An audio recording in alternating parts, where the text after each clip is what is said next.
High School Block Congress Committee की President थोप जमनी अदो मसी अखोइना अखोगी वकत मिफम फमदरीसी हौगिबो नमखरे थोकिबो थोरिसिंग गवर्नमेंट ना मसी फाव पुनमुगी कया तादे अदो हंदकी मतांगसिमदी थौतोसु तोइना थोकचलाबनिना मसी गवर्नमेंट ना मरा लेबसिंग अदु अथुबो मतंगी फाबिदुना पतिक साब चरक पिहननिंगी नत्रगदी मोइसी याय खंदुना सुम तरok तना लंदन नखरनेबा अदुना हौजिक अखोगी मनपुरसिदा लेरिबसी याम नुंगाइत्रिसी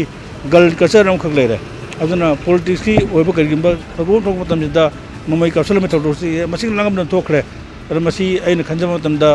गवर्नमेंट सु मसी तुंग कोइना सिगमा थौदो थोरक तरमैदमक्ता अखोई मसागी गवर्नमेंट ना गन नोंमै इशू तौदुगिसे मसागी लाइसेंस इशू तौदिसिंग मरक्सिदा अखोई